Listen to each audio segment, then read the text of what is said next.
As I often like to do at the start or end, here is some behind the scenes information about these upcoming videos. I suppose this should be no surprise, but I once again only intended to make 1 or 2 videos about my chosen subject. However, after getting a taste of how much information there actually was about the Slaughterhouse 9, I decided that a series of videos about the various lineups they've had over the years, plus one about miscellaneous, let's say, add-ons they've had, would be a better way to organize all of said information. That said, even after dividing it all up, the videos are probably still going to be long. So, without further ado, beginning with the general who and what, as it were. First of all, they were an S-class rated group of 9 wandering supervillains that operated in North America.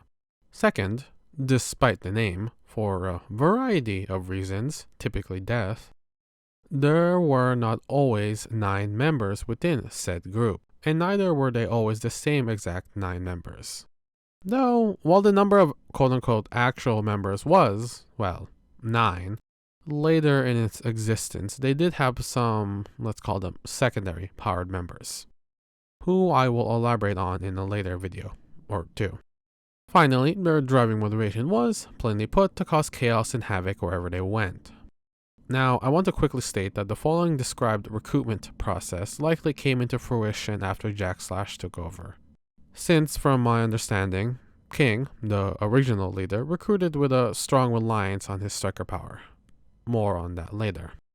Okay, while I doubt the 9 had a definitive procedure for recruitment, given changing circumstances, moods, and, well, the chaotic nature of the 9 themselves, the following was a general way the 9 seemed to have recruited, based on what can be gleaned upon within the story. First, each of the 9 nominated someone they would like to bring into the group, though, to reference their not-so-standardized recruitment methods, it was possible for someone to confront the 9 and nominate themselves, if one so desired, for whatever reason. Second, each member can choose to visit or alternatively observe their chosen target before quote-unquote formal recruitment began. Finally, after an indeterminate amount of time, each of the 9 would individually test the nominees. Some members always give the same general test and others mix it up every time. Some members may even forego a test altogether, but from what I could find, that was a rare occurrence. And more importantly, it was less so not giving a test, but more so determining that the person had already done something test-worthy. That, or plain disinterest to give a test. Interestingly, the potential recruits did not need to pass every test to move on to the next test. In fact, Jack himself stated that no one had ever passed all of them. Evidently, even with that in mind, depending on which test it was, failure still carried with it a high potential of death, or worse. So it was still evidently in the best interest of nominees to strive to succeed. Before I move on, I have a few more things to mention. First of all, if more than one person managed to survive until the end, those people are forced to fight to the death to determine the ultimate winner.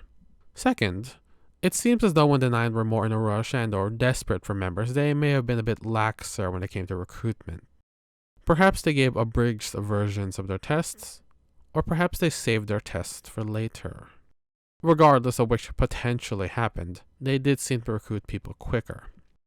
Granted, given what we know, as much as I can make relatively informed guesses on what they could do, and despite what I've stated thus far, that was all based on ostensibly flexible methods of recruitment that we don't know too much about. In fact, the most prominent example we do have of them quickly recruiting members was vague on the details. Besides knowing that the 9 did quickly get new members, we don't know how long each recruitment took, nor how long it was between each recruitment, let alone how they went about their tests while being actively hunted. Plus, on a related note, to my knowledge, all examples of quote-unquote normal recruitment that we do have extended information on only ever involved filling one vacant spot. So it's also uncertain on whether the Slaughterhouse would even recruit more than one from the same place or pool of candidates. Anyway, while I do not have a ton of examples to give, when I can, I will mention the type of test a given Slaughterhouse 9 member liked to administer. King was the original leader of the Slaughterhouse 9, and since there was only ever one other leader besides him, before I elaborate on his powers, I'll divert and talk about leadership styles for a bit. Under King, the 9 were described more as a brute squad. I don't exactly know what that means, but I perceive it as this. During his time, the 9 probably had a bigger emphasis on collateral damage, plain murder, and in-your-face confrontations with heroes. To put it another way, at this point they probably were already known as a group of powered serial killers that, while formidable, were only just that. Wherever they went, they likely were labeled a high-risk threat, but perhaps not an S-class one. Yet. Besides maybe Grey Boy. I also assume they did not quite have the same presence and weight to their existence compared to how they later were under Jack Slash. But I admit that's more conjecture on my part. Don't get me wrong, they were still a scary group to encounter, given the capes they had, as you'll see, but, to me, since they could be quickly and simply described as a brute squad, that gave me the impression of them not being much other than that, in the grand scheme of things.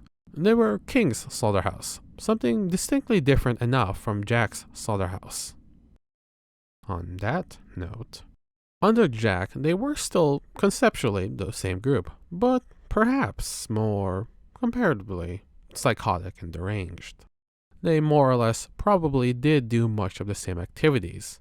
However, with Jack, one can infer that there came a distinct shift in methodology, in presentation, in public perception. From what I was able to piece together, through Jack, what they did had a sicker and more twisted spin. Through Jack, things became much more like some sort of play or game. Through Jack, the Slaughterhouse 9 were not just another scary group in Worm. No, they became something to be dreaded. Something that even those other scary groups feared, or at the very least took serious pause at. Perhaps in hindsight, it's quite funny how Jack overshadowed King in the end. The latter may have started it all, but Jack was the one that made the 9 what it came to be known as. As much as King probably wanted the 9 to be his lasting legacy, it in a lot of ways became more Jack's. Though it did help that Jack was the leader far longer than King ever was. Anyway, I got a little sidetracked, so King. He was a brute and a striker, though the nature of the latter also made him sort of a master too, but not really. More on that in a bit. Right. I'll begin with the brute details since there really isn't much to say. Basically, he had enhanced strength and durability. As far as I know, there isn't much, if any, information relating to the extent in which he was enhanced. That makes a degree of sense. Typically, when people thought of King, they thought of his striker power, which in itself sort of hid that noted enhanced durability he had. More so, King himself was previously a star athlete, so depending on how enhanced his strength was, it is possible for his athletic feats to be explained away through him being abnormally strong, but not quite superhuman strong. Well, that's all I have for those things, so moving on. King's striker power allowed him to transfer any physical wounds he sustained to people he touched within the last 24 hours. Said power worked instantly. It did not need to, for example, soak into a person before taking effect, or require an extended process like Regent's full body control. Additionally, anyone affected by his power also knew that something was done to them. The transfer of the wounds themselves were also a conscious one, though King himself did not necessarily need to actively will his wounds away. His power was reflexive in nature too, so as far as I could tell, as long as he himself or his body were aware of a physical wound, said wound would be sent away. Now, before I continue on to ways one could have theoretically fought him, there are several other details I want to highlight. First, I could not find a limit on how many victims, or pawns as you like to call them, he could be linked to. Second, now that you know what his power was, you can see what I meant by King relying on his power to recruit, and how that could classify him as a pseudo-master. Third, I am uncertain on the nature of the transfer. It's unclear, to me, if the full brunt of the damage was sent to one person at a time, or if the damage was evenly dispersed between all his available pawns. Finally, and most importantly, I will clarify that King's power more specifically relates to physical harm. So, it was a little unclear what, aside from more obvious physical injuries, counted as harm. Greyboy's time looping registered as harm, making King immune, but that doesn't really help in determining if things like fatigue or sickness count, for example. If anything, that made things more unclear. I can't say much on the matter, so you can decide for yourself. There are suitable arguments for both, so take your pick. Nevertheless, when it comes to ways to fight him, they are all relatively straightforward. All things considered. The most brute force method, with little regard for life, was to just wound him over and over until he runs out of pawns. Though, if you are one of said pawns and or care about the lives of said other pawns / yourself, another method that could bypass his power involves killing him in his sleep, with the caveat that he needed to be in a deep sleep. REM sleep. Otherwise, his body would be aware enough to reactively transfer damage. Additionally, even if the latter condition was met, the kill needed to be quick because, as one can imagine, it won't take much time for King and his body to be sufficiently aware again. The next method is the broad idea of trying to destroy the Corona Palentia. Though, given King's power, for one to realistically do the latter, those involved would likely need a degree of precision and timing that may fall into superhuman territory, since one would likely need to hit it directly. Okay, the next two methods rely more on parahuman powers, at least more than the previous one could theoretically need. Anyway, the first method that could probably work involves something or someone that cancels out powers. I say probably mainly because I am unsure if such a thing falls under what King's power considered as physical harm.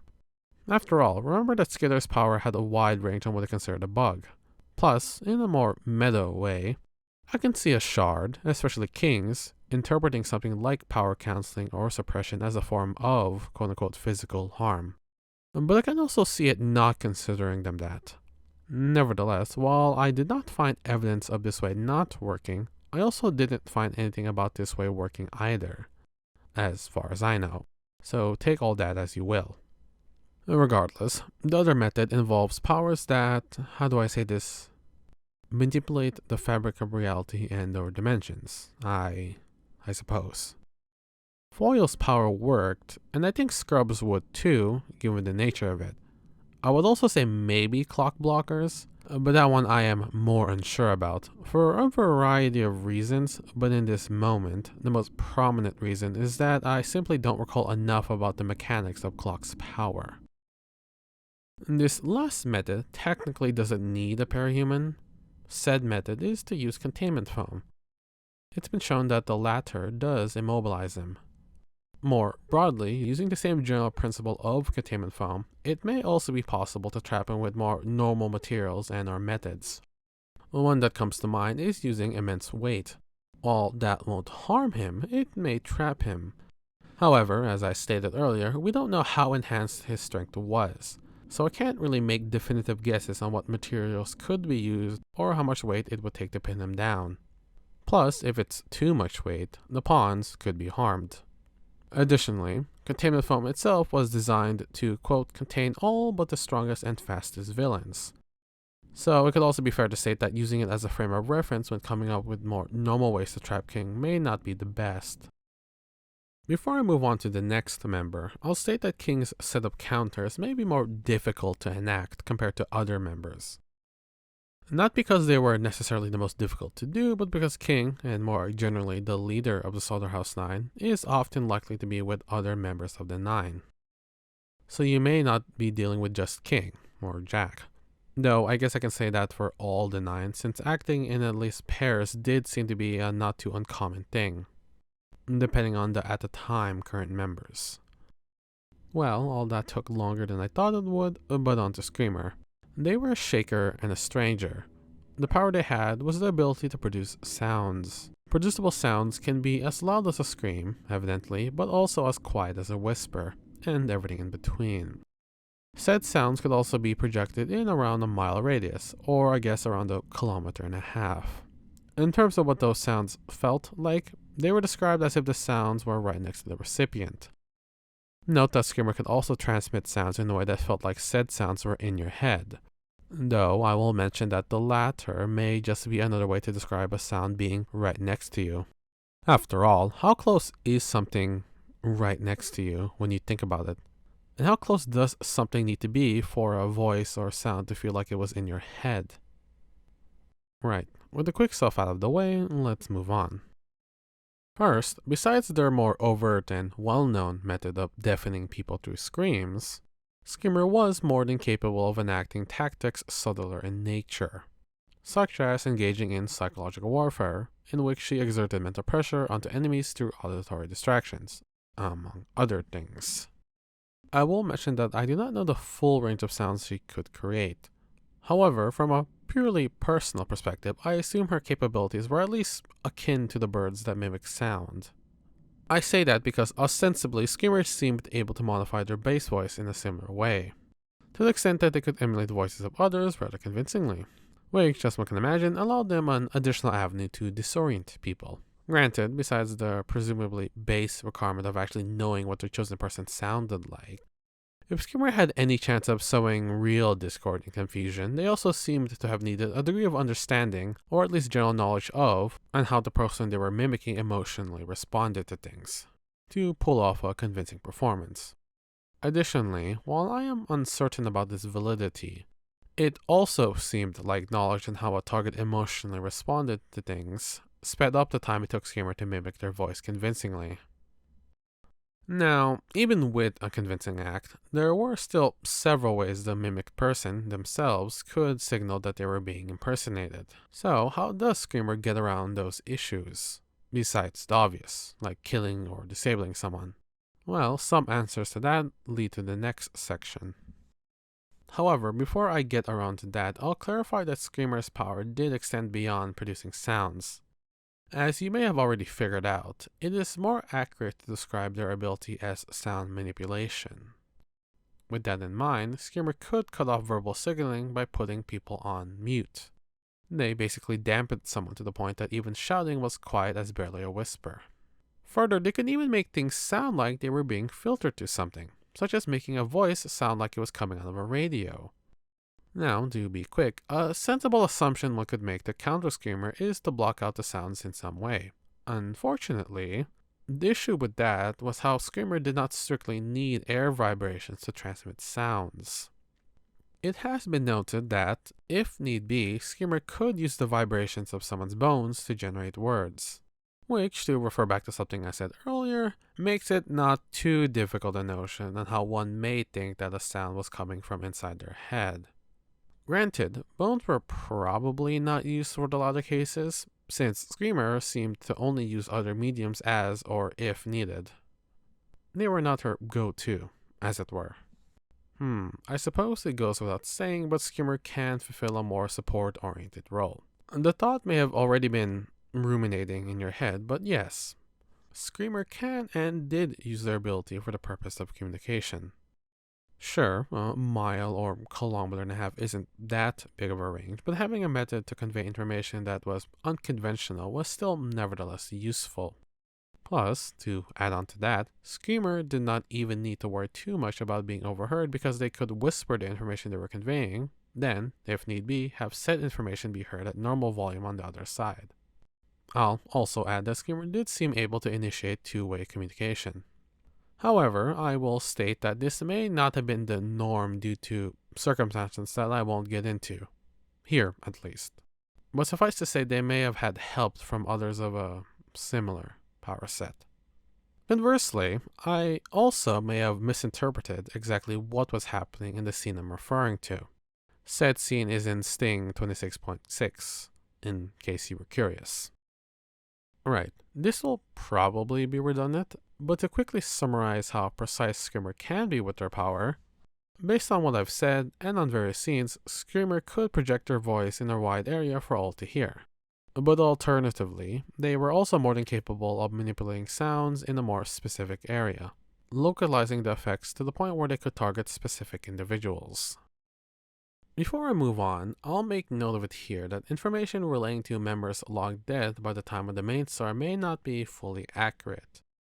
or more specifically, true to form to what said relevant members may have been capable of when they were initially a part of the Slaughterhouse 9. I get that there really isn't a point to hiding spoilers, especially given the following, but without outright stating the context, I will state that at some point copies of Slaughterhouse 9 members are created. However, to varying extents, the personalities, capabilities, and general way said copies acted in combat were influenced by speculation, hearsay, and stories about them. More so, said copies were described as having incomplete memories along with patchwork personalities and personal histories. One example I have is how copied Grey Boy was good with computers, but his original was not.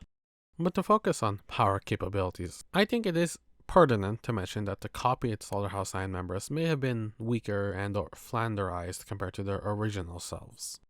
There isn't much information to support that statement, but given all the other things I noted, along with author comments, there is a basis in the idea that copied members did not have the same level of experience and knowledge about their powers compared to their original selves.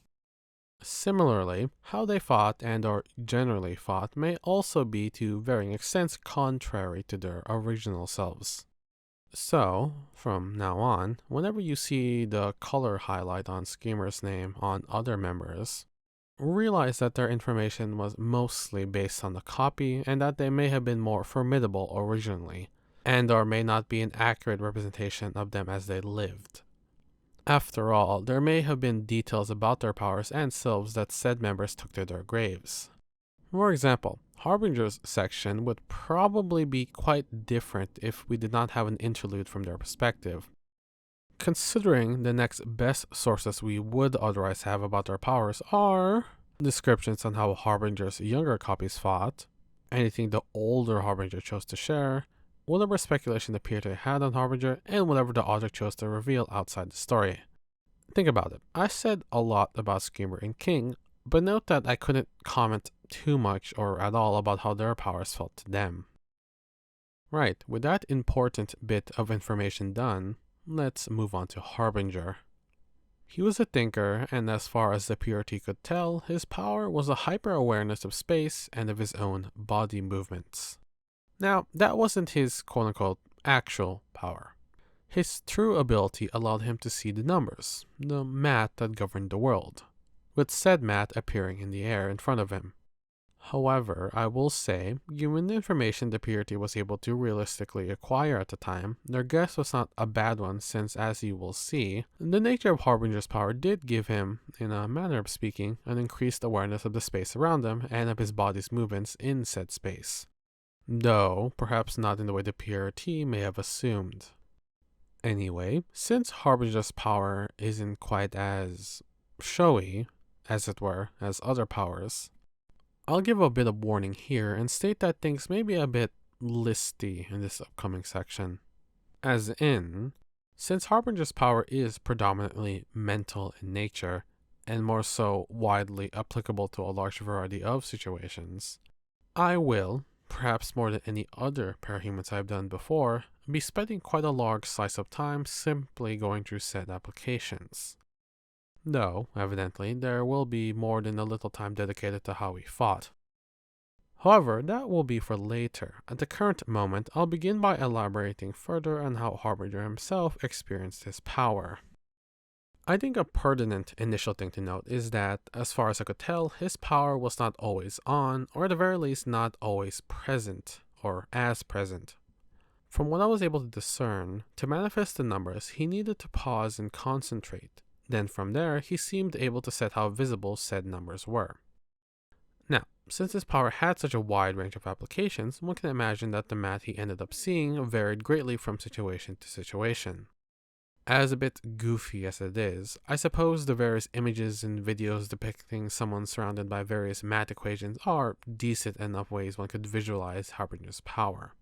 Though, contrary to the general spirit of said images and videos, Harbinger did not seem too distressed about all the math he needed to sort through and understand. Assumingly, considering Harbinger triggered at a very young age, that understanding of the numbers likely came in no small part from his shard. Though, I suppose if one so desires, you could chalk it up to him being an intelligent child. All that said, while the following example likely isn't the definitive way he may have experienced his powers, a way that has been shown is how his real-time senses seem to have lagged behind the speed in which his powers did the math. He already knew what was projected to happen, but what he was still perceiving had yet to line up, making what was still happening feel slow. Now, I want to add a little asterisk to that, since the above was based on a scene where he was just twirling a pen. And in that case, the only variables his power had to consider were things like velocity, general trajectory, and the rotation of said pen.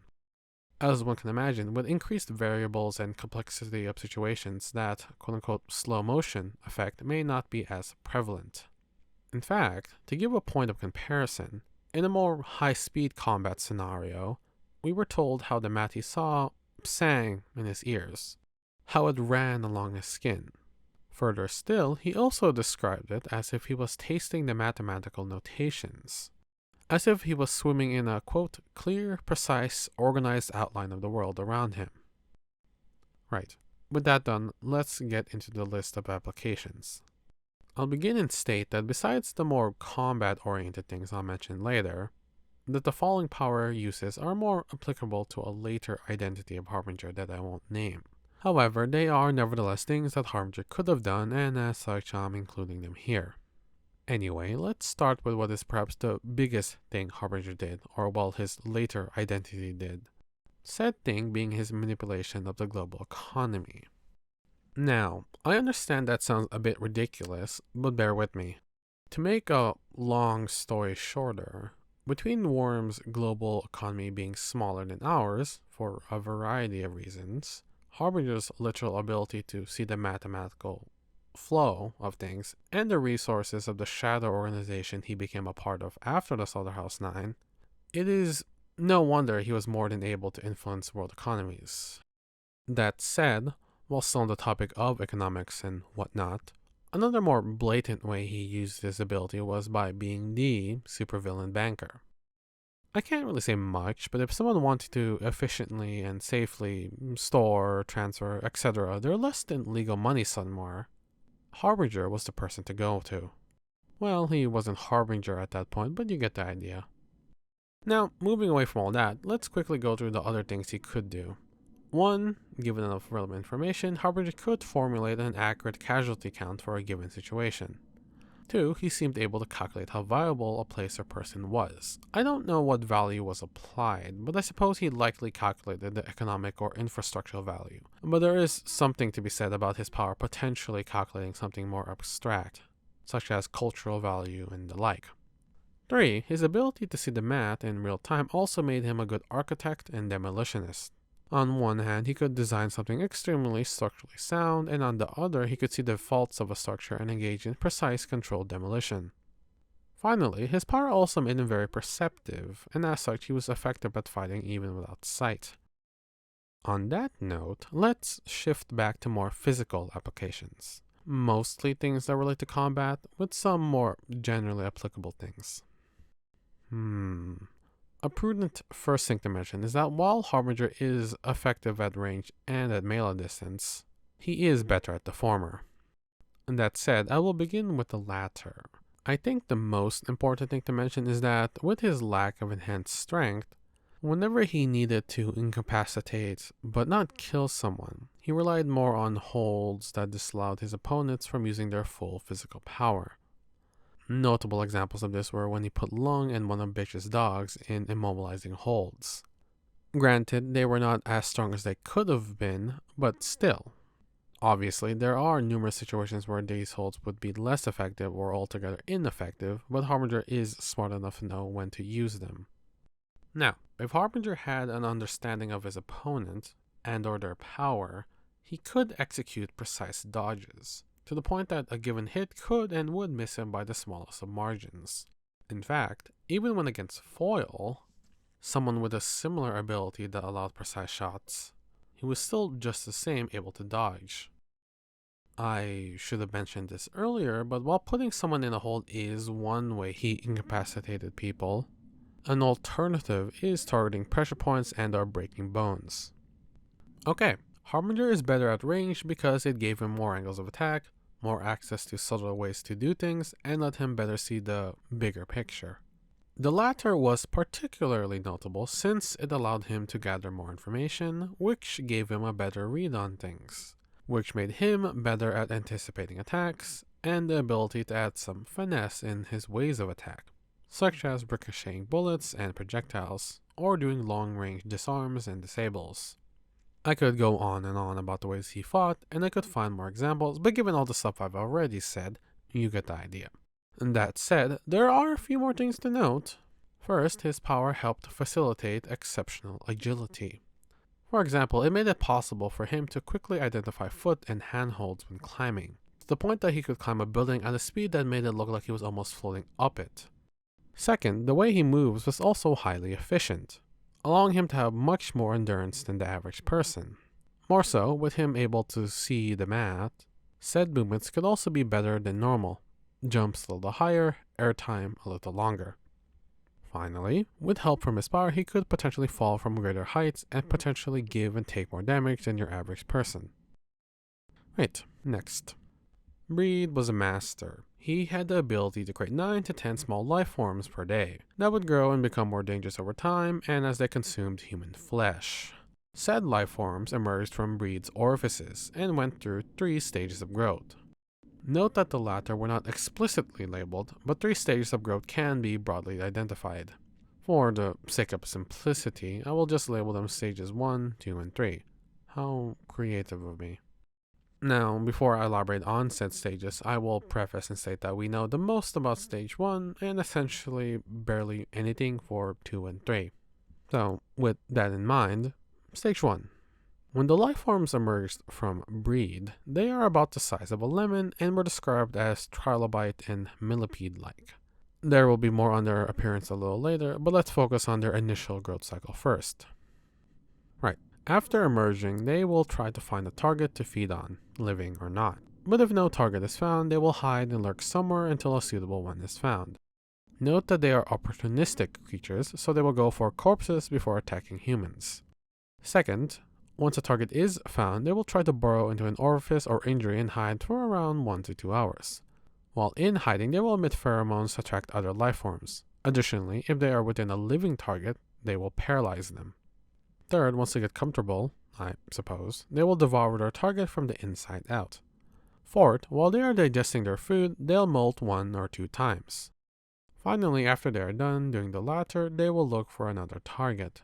This process will generally repeat for around 1 to 2 weeks, depending on the food sources, and at the end of said process, the life forms reach what could be ostensibly considered stage 2. Though, before we move on to that stage, let's go back and elaborate on their appearance. Broadly speaking, they were covered in a shell of scales. Additionally, based on various accounts, they were also described as having spines and dozens of needle-sharp gripping legs, with said legs, and presumably spines too, being able to extend and retract at will. Their tail was also twice as long as their main body, with the tip of said tail, depending on which account was being referenced, having a narrow stinger or spike. Anyway, the tail has been described as slick to the touch, but that was likely due to leftover viscera from coming out of a body. A very probable explanation, since their bodies have been more specifically described as feeling like, quote, wet sandpaper on cold, naked skin. Right, to end off, the life forms had narrow heads, akin to a spear or wedge. This is basically all we know on what Breed's life forms looked like.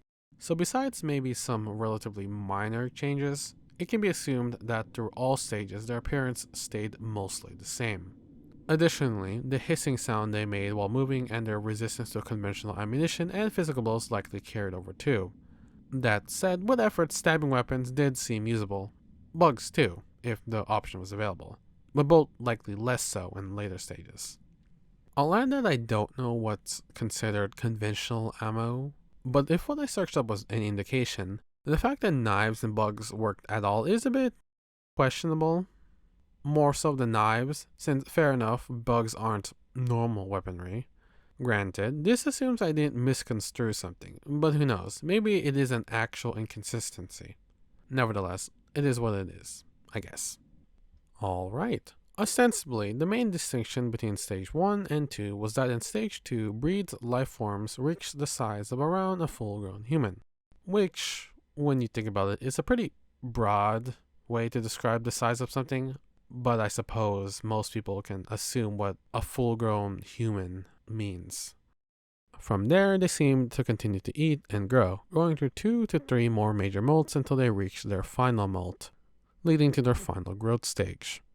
Said stage was when they developed natural weapons.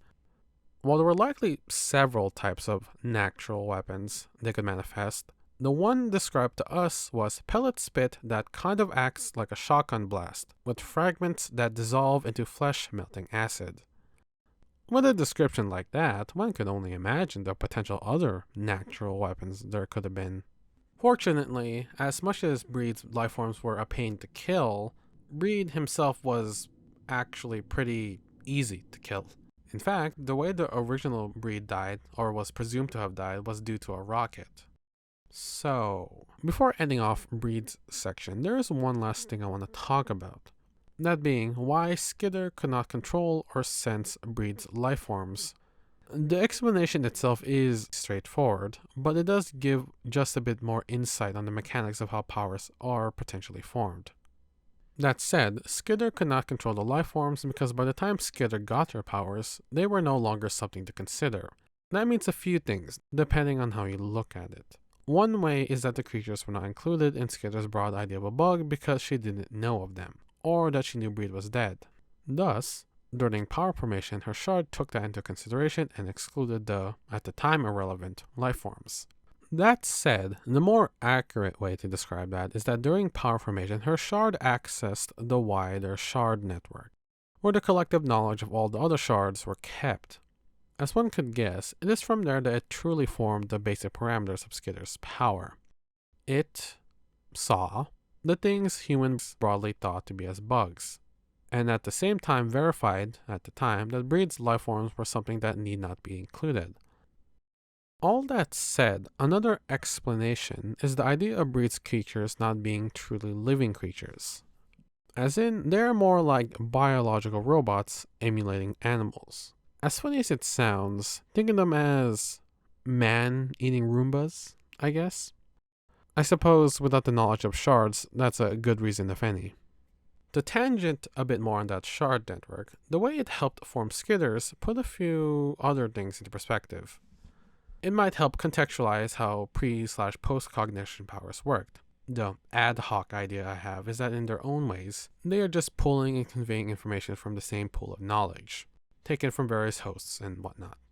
As such, it may also explain other broadly knowledge-based stinger powers, such as tattletales or even harbingers. No, I guess that idea does not explain how information was taken from those that ostensibly don't have a shard attached to them. More so, I believe the real answer, or I guess commonly accepted answer, was that shards just had a lot of processing power to work with to do all the calculations and simulations. Okay then, the next member on my list is Crimson. They were a changer and a brute, with both being intrinsically linked. Suffice to say, he powered up through the consumption of blood, ostensibly only human blood. And, when powered up, his flesh became engorged, his veins would become more prominent, his feet grew, his weight increased, and his tongue became bloated, which unfortunately for him made speaking difficult. Oh, and his skin took on a purple-red color. As for physical enhancements, he was described as hard as iron. Whether that was literal or just simile, I don't know. Though, to give some clearer points of reference, he seemed generally unbothered after falling from a 3 or so story height, and he was said to be immune to conventional munitions. From what I could determine, that specifically meant any firearms that could be realistically carried on your person, and perhaps grenades from a grenade launcher, along with explosives of similar power. All that said, there are some things that did seem able to harm or stun him. Bladed weapons seemed capable of cutting his flesh, and it was possible to catch him off balance or shove him aside. In that same vein, with the right circumstances, one could also take advantage of more normal weak points, such as hitting his groin, his liver, or his knees. More broadly speaking, his weight was also something that could be taken advantage of. Besides catching him off balance, to varying extents, fighting on buildings or elevated structures can pose an issue to Crimson, with the potential caveat of an increased risk of collateral damage. Now, the other thing that seemed to work was entangling him, but note that, in that case, spider silk thread was used, and along with that there were razor blades, caltrops, and hooks mixed in to further entrap him in said silk. Granted, the latter three are easy enough to find, and as for the silk, it is more than possible to find something of similar durability and elasticity. Though, note that it wasn't just silk and sharp objects that led to Crimson being tangled up in that situation I'm referring to. Moving on to his strength feats, I'll state that despite his weight, he could climb buildings and jump from building to building. Though, obviously, his capability to do the latter two depended on, respectively, what type of buildings were climbed and the distance between buildings. He could also easily break asphalt and carry a 6-foot, 1.8 meter sword. He can embed that same sword into a brick wall too. Oh, and I guess I'll also mention that he had the jaw strength to hold that sword in his mouth. But it did cut the edges of said mouth, so who knows how often he did that. On to Grey Boy. He was a shaker, but as you'll see, the nature of his power also, depending on how you thought about it, pushed him into breaker and brute territory. The main power, let's say, itself was the ability to create desaturated, gray, stationary time loops. However, it wasn't just that. I'll get into the shaker side of things in a bit, but to elaborate on that potential breaker-brute status first, essentially, outside of the ostensibly more well-known aspect of his power, a byproduct of it, you could say, was how any changes done to his body would cause him to revert to a previous pristine state, specifically when he first triggered. This can occur passively or through his own will. Additionally, other than physical harm, things that can trigger the reversion include being encased in containment foam or something as simple as dust falling onto him. Given that, I'll further clarify and state that his power was sensitive enough that he would constantly revert not just due to dirtiness, but also due to aging. With all that information, I hope you see what I meant about Grey Boy potentially qualifying as a breaker and brute. More the brute part, since while one can state that he was in a constant altered state, which would qualify him as a breaker, in a sense, I can concede that Grey Boy's situation does not fit the typical notion of a breaker. Before I move on, I have 4 more things worth mentioning. First, reversion did not affect his memories. Second, when he did revert, he did not revert to his previous position. Or, more exactly, he did not need to revert to his original position. He could, but he could also pop back into existence somewhere relatively nearby. Third, space-time related powers seemed able to negate his ability to revert. However, note that the latter assertion was mostly based on Foyle's ability to counter Grey Boy. Granted, abilities that actively tamper with reality in some way do seem to consistently enough disrupt ones that do it more passively. Finally, Trump powers were effective against him. In fact, a Trump was what inevitably killed him. Right, let's get back to his time loops. I'm going to be a bit quick about this because while there's quite a number of details to go over, there isn't too much to elaborate on said details. Nevertheless, let's begin. According to Grey Boy, pain and potentially other stimuli experienced within his loops will always feel as fresh as the first time they were felt. There is no getting used to with his loops, and as such, by his words, those within experienced a process of going insane, then insane again, over and over and over, with little to no hope of breaking free, at least while still being themselves by the end of it. The loops do have a time limit, but said limit was so long that it's honestly kind of meaningless to even bring it up. Perhaps more unfortunate was that the death of Grey Boy would not do anything either, because even in the event of the latter, his loops would persist.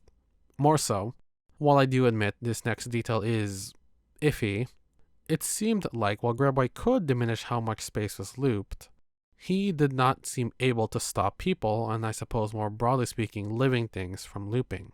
Granted, it's far more likely that Grey Boy himself kept them looped, rather than him being unable to stop them from being looped.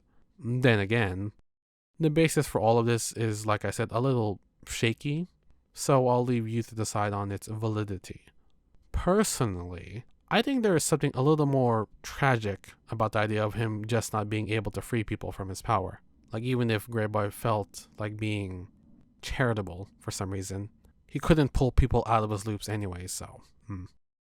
Okay, moving on from that, let's finish this section up with power parameters, starting with the known ones.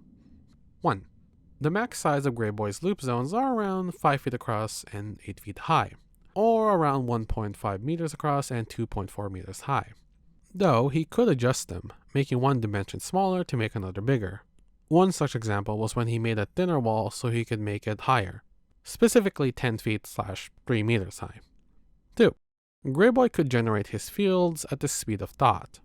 3. He did not need sight to generate said fields, but note that sight was the only way he could aim accurately, which may be an issue because 4. He did not receive an extra sense from his power that told him if he had trapped anything in the loop. 5. As far as I know, the only people who were immune to or could break out from his loops were King and Scion, and probably Glashtikomania. Finally, 6. Similar to how he could adjust how big a loop was, Grey Boy was also able to adjust how long his loops were. Once a loop was established, he could extend and presumably also shorten how long a given loop cycle was. Additionally, given the fact that he could determine the size of his zones before he created them, it is also a safe assumption that he could determine the length of his loops beforehand too. Granted, I do not recall the latter being confirmed anywhere, nor do I think we know of a default length of a loop. In terms of unknown details, I have 3. First, we don't know how many loops he could keep active. Second, we don't know how far out he could generate his loops. Though, I admit, based on story evidence, he seemed to have had a relatively short range. And if so, I guess I can state that we don't know the exact range of that short range. Lastly, while more of a weird thought I had, we don't know how close in proximity loops can be to each other. And in that same vein, whether Grey Boy could possibly overlap them with each other. That said, if the latter was possible, the author would have probably included that fact when he gave the size parameters for Grey Boy's loops. Time to move on to Nyx. While not verified anywhere, given her power, she can be classified as a stranger and a shaker. Her ability allowed her to create illusions through concentrated gas that came out of vents on her body. Said illusions can be relatively simple, such as creating vague moving shapes or figures, or creating static objects or structures, like the face of a building. They could also be more complicated, with Nyx being able to mimic voices and put illusions atop people that would mimic the movements of said people. As is often the case, there are several other things to keep in mind alongside all that. First is her gas capacity. Given the amount she seemed able to generate, it looked like having an illusion atop of around 4 people was her limit. Additionally, at most, she seemed able to only replicate one building face, with said building being only a few floors high. Though, if she only focused on one comparatively smaller illusion, she seemed able to layer 2 or 3 more illusions atop the initial one. The second is Nyx's range. From what was stated and shown in story, it was short. She needed to be in the immediate vicinity, which posed an obvious weakness. As for the voice mimicry, I don't have too much to go off of, but from what I could tell, it seemed less dynamic compared to Screamer's mimicry, and may have had a lower level of versatility. The last thing to note is that while her illusions are fairly fragile, once an illusion is broken, the gas within becomes poison gas. So bear that in mind. Now, to segue, let's talk about that poison gas. First, in terms of its potency, in the best case scenario, it will only knock you out, but on the opposite side of the spectrum, it could cause brain damage and or organ failure. Second, I'll make it clear that as far as I could tell, Nyx could not expel poison gas from her vents. It seemed like the poison gas can only be generated from gas of broken illusions. In fact, there was an instance where Nyx tried to attack some heroes, and in that fight, it described her blasting fog out of her vents, and more importantly, that she was forming a shape. She lost the fight, but one can infer that her plan was to form the shape, then immediately break it to spread poison. If she could just make poison gas on its own, she would have just spewed poison everywhere, but she didn't, because evidently she couldn't. You can say that all of that was unnecessary to talk about given the power description itself already stating that the broken shapes were what created the clouds of poison. But, considering how complicated powers can be and are outside of their base descriptions, I think it's good to know absolutely if certain aspects of a given power are as described. While still on the topic, given the Manton effect, Nyx is immune to her poison. While one can say that it was never explicitly stated that she was immune, there is evidence here and there that does show that she was. To give a few, referencing that fight she lost again, I'll add that when trying to make her shape, she was trapped in an enclosed space. And as one can imagine, if she wasn't immune, you would think she would not take such a risk. More so, earlier in that same fight, she dissipated an illusion she wrapped around herself. Anyway, Psychosoma. He was a stranger and a master. I don't have a lot of information on him, but here is what I have. First, his power turned people into controllable wall-crawling monsters. Second, said monsters could take on a variety of forms, but two mentioned forms were Nightmare Lizard and Tentacle Monster. Well, Tentacle Creature. Third, while the creatures seemed able to inflict a lot of damage, they themselves cannot take a lot of damage either. In fact, they've been described as fragile as glass. So, in a scenario where someone is just fighting the monsters, the fragility of the latter is good because even if they are dangerous, they can be eliminated relatively quickly.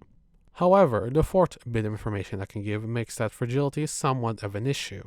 Essentially, when a person was turned into one of Psychosoma's creatures, they are not permanently morphed into said creature. The people are instead enveloped in what can be described as a tranquilizing net, with the monster we see being an outer shell of sorts. And when said shell is broken, the victim inside is released as they were before transformation. Now, while it is good that someone is freed and in relatively good health, and that the threat level of a situation is reduced, that same freed person is now a target for all the other monsters surrounding them. And if you care about that person's well-being, you now need to worry about saving them. Well, that's all we know about Psychosoma's power, but to add a little more to this section, I'll mention some unknown things to keep in mind. 1. I do not think it is stated anywhere on how many monsters he could make. 2. We don't actually know how he turned people into monsters. In this case, I mean whether it was an instant transformation or not. Finally, I don't think we know the exact way the monster shells worked. If something or someone breaks the shell, will it carry through to the released person? Will a bullet continue to travel and hit the freed person, or will it stop at the shell?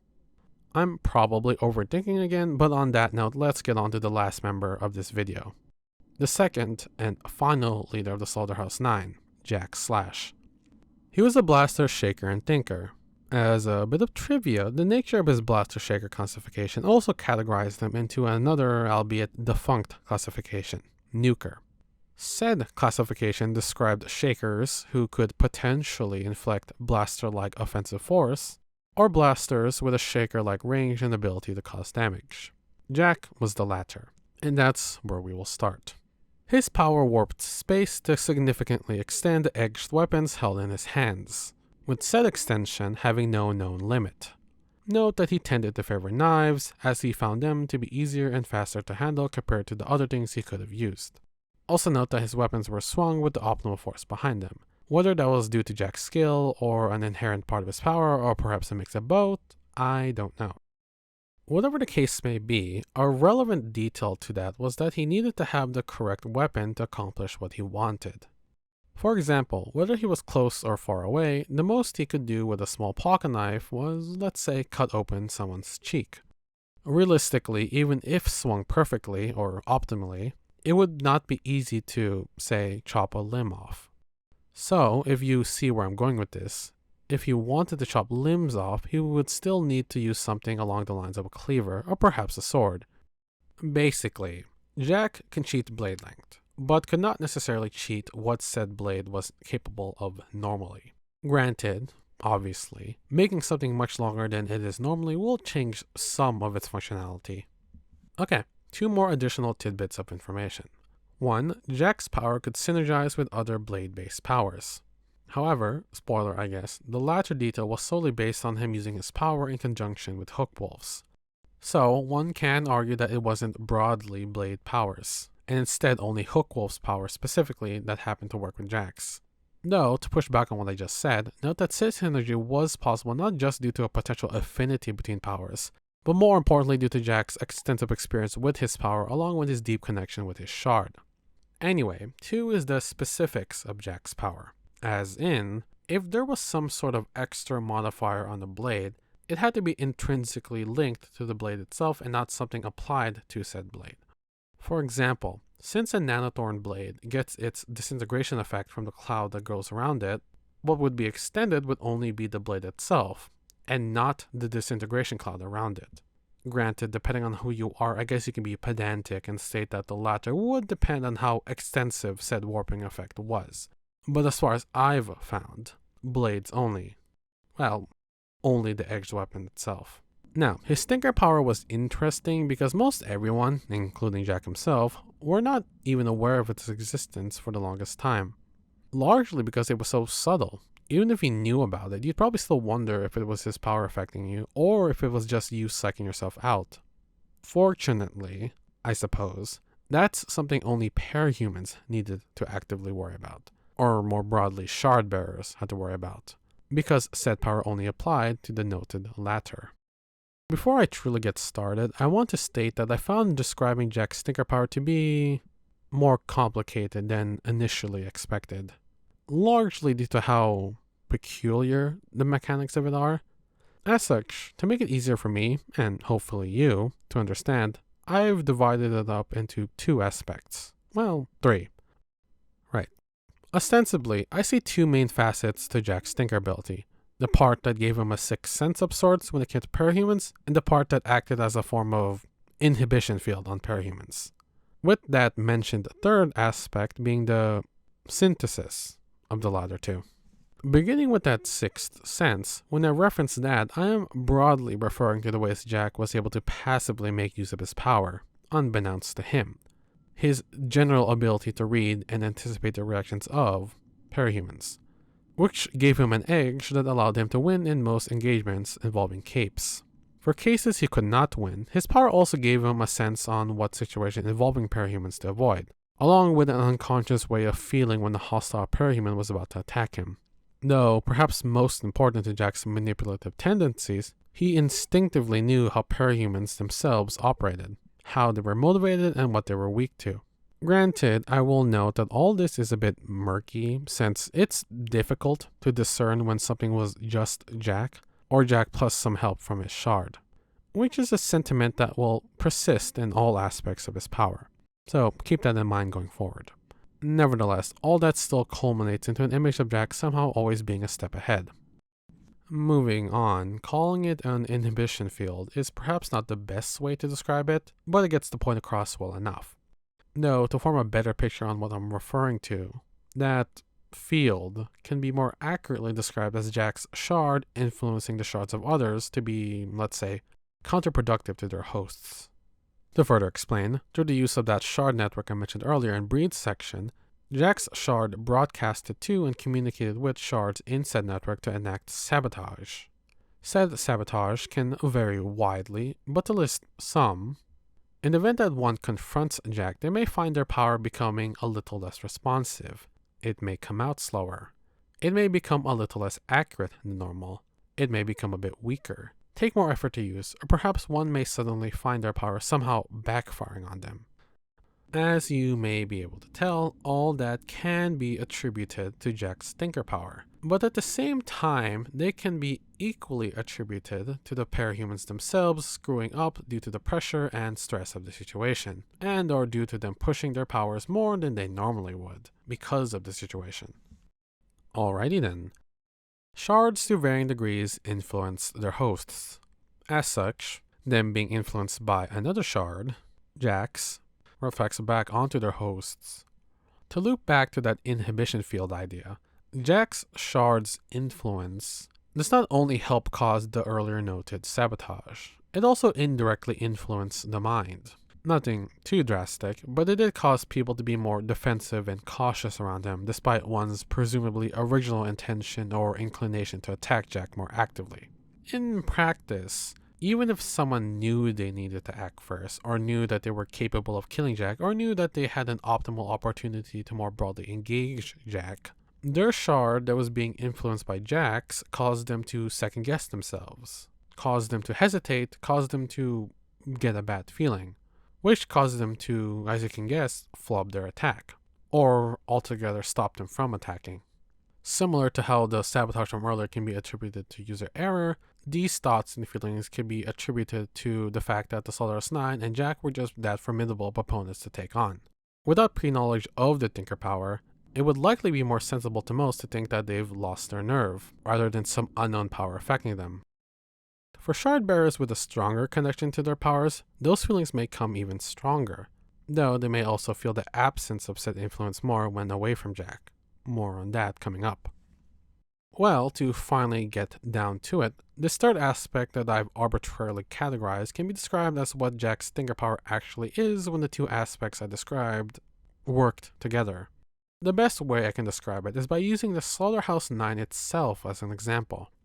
Though, before that, I want to make it clear that while one can interpret what I've said and what I'm about to say as Jack having some sort of master-like mind control ability, to make it clear, he did not have such an ability. While I can concede that Jack's Thinker power did make it easier for Jack to manipulate and take advantage of parahumans, and that it did have a quote-unquote subduing effect on people's aggression towards him, the actions of the people that it influenced were still inevitably their own.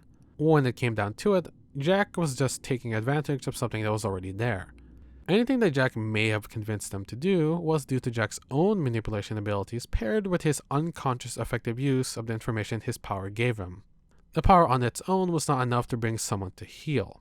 Look at the Slaughterhouse. While his power may have mellowed them out a bit, he still needed to be competent enough on his own to get them to follow him. In the event that he wasn't up to the task, well, that would be something, right? On that note, the 9 serves as a good example for this third aspect because they were an extension of Jack, like how Skitter was with her bugs, though obviously not to the same level of absolute control. You can say that in a way, Jack was able to unconsciously extend the presence he had to the rest of the Slaughterhouse 9.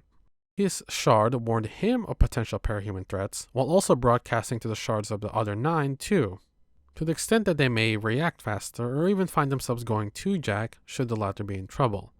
In that same vein, their accomplishments would also indirectly become Jack's, creating this odd self-perpetuating cycle of self-congratulation. To be fair, though, from what I could tell, that may relate more to Bonesaw specifically, since as you'll soon see, her situation was a bit different, to say the least, compared to the other Slaughterhouse members. Though, before I get into that, I suppose I should mention why I'm bringing up Bonesaw. Well, Riley, in the first place. Simply put, contrast.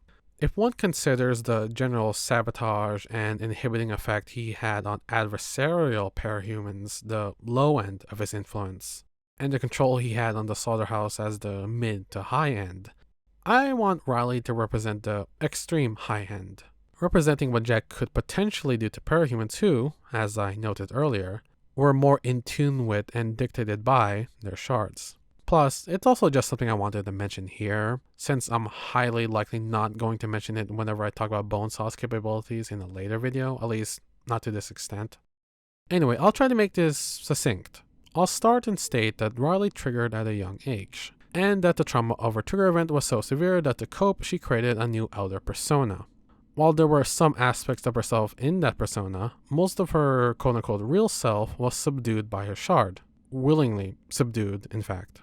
As such, a significant portion of her young developing mind and of that persona was influenced by the sensibilities and impulses of her shard. As you've likely already determined, Riley's situation was a prime scenario for Jack. That outer persona being so linked to Riley's shard not only made reading and manipulating said persona significantly easier, it being attached to a young developing mind also made it easier for Jack to translate some of his sensibilities onto it. Taking all that into consideration, it was perhaps inevitable that Jack would create, in a manner of speaking, Bonesaw. Now, to also use Bonesaw's story as a way to segue into Jack's weaknesses, I'll start by expanding a bit more on what I said earlier about it not being a master ability. I'm not going to say what I said again, but I will highlight how tenuous Jack's control, for lack of a better word, can be and was. Perhaps surprising to some, Bonesaw happens to be an excellent example of that fact. Basically, even in a scenario that can be considered the closest Jack ever got to the notion of actually mastering someone, after only a few years away from Jack and some talks with certain individuals, Riley was able to reemerge from the persona of Bonesaw. Better yet, once Jack came back into the picture, Jack could not recondition Riley, at least not in a timely manner. Though, to be fair, Riley was never fully dormant, just pushed aside by all the busy work Bonesaw kept herself occupied with. Additionally, one could ostensibly say that the individuals Riley talked to were probably some of the few people that could break her out, let's say, of the self-delusion she put herself in. Anyway, Bonesaw aside, strong-willed, obstinate, and or unruly parahumans were also points of potential difficulty for Jack when it came to manipulation. Okay, this next one, while not a weakness per se, does show the limits of the thinker power. Suffice to say, as said before, it gave him exceptional intuition on parahumans, leading to all the stuff I've previously said. However, it does not provide exact details. Details like someone's trigger event or the deeper mechanics and or nature of another's power. Like I've said several times before, the power helped move things along, but Jack still had to work his magic to get anywhere. Alright. Jack's final weakness is a little counterintuitive, but given his effectiveness against parahumans, solely utilizing or coordinating with unpowered individuals are perhaps the most viable ways to counteract Jack. His shard can't tamper with nothing, after all. Obviously, should said ways be used, heavy planning would be needed, that and or significant indirect parahuman assistance. Plus, whatever plans are made would need to account for all the Slaughterhouse 9 and not just Jack, since catching Jack all on his lonesome without any other 9 members relatively near would require extraordinary circumstances. Now, while I suppose it isn't needed, I want to quickly say that relying on unpowered people has never been a seriously considered option for several reasons. One is that Jack surrounded himself with parahumans that made killing him through more mundane means difficult. Two is that the Slaughterhouse 9 had means of evasion that surpassed typical means of tracking. Three is that the general status quo of Worm was that parahumans handled parahumans, with the most unpowered involvement being PRT personnel, depending on the situation. Lovely. That's all I have to say for Jack's powers. So the last thing I'll mention in this video are the type of recruitment tests Jack liked to give. Simply put, he liked to mix it up every time. Additionally, the tests themselves were described as unfair relative to the other Slaughterhouse 9, which says a lot. In fact, to end off on an example, in one instance he forced the potential recruit to redo all the other tests. Fun. Well, I am done and my throat hurts pretty badly, so the video ends here.